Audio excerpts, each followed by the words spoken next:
లోకేష్ బాధ్యత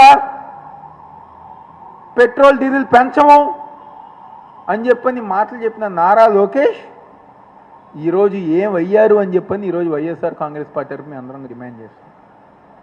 ఏమైపోయినాయి ఆ హామీలు? పాదయాత్ర చేస్తున్నప్పుడు ఎన్నో గొప్ప హామీలు చెప్పారు కదా, ఏమైపోయినాయి ఆ హామీలని? ఈరోజు రాష్ట్ర ప్రజానికానికి ఏం సమాధానం చెప్తారు? ఈరోజు కేంద్రంలో ముఖ్య పాత్ర పోషిస్తున్న తెలుగుదేశం పార్టీ ఉంది కదా, రాష్ట్ర ప్రజానికానికి ఈ పెట్రోల్ డీజిల్ మీద ఏం సమాధానం చెప్తారని చెప్పని ఈరోజు నారా లోకేష్ని, అదేవిధంగా నారా చంద్రబాబు నాయుడు ఈరోజు వైఎస్ఆర్ కాంగ్రెస్ పార్టీ తరఫున మేము క్వశ్చన్ చేస్తున్నాం. మీరు ఈ యొక్క ప్రజా వ్యతిరేక కార్యక్రమాలు, గ్యాస్ ధరలు పెంచుతున్నారు, కరెంటు ధరలు పెంచుతున్నారు,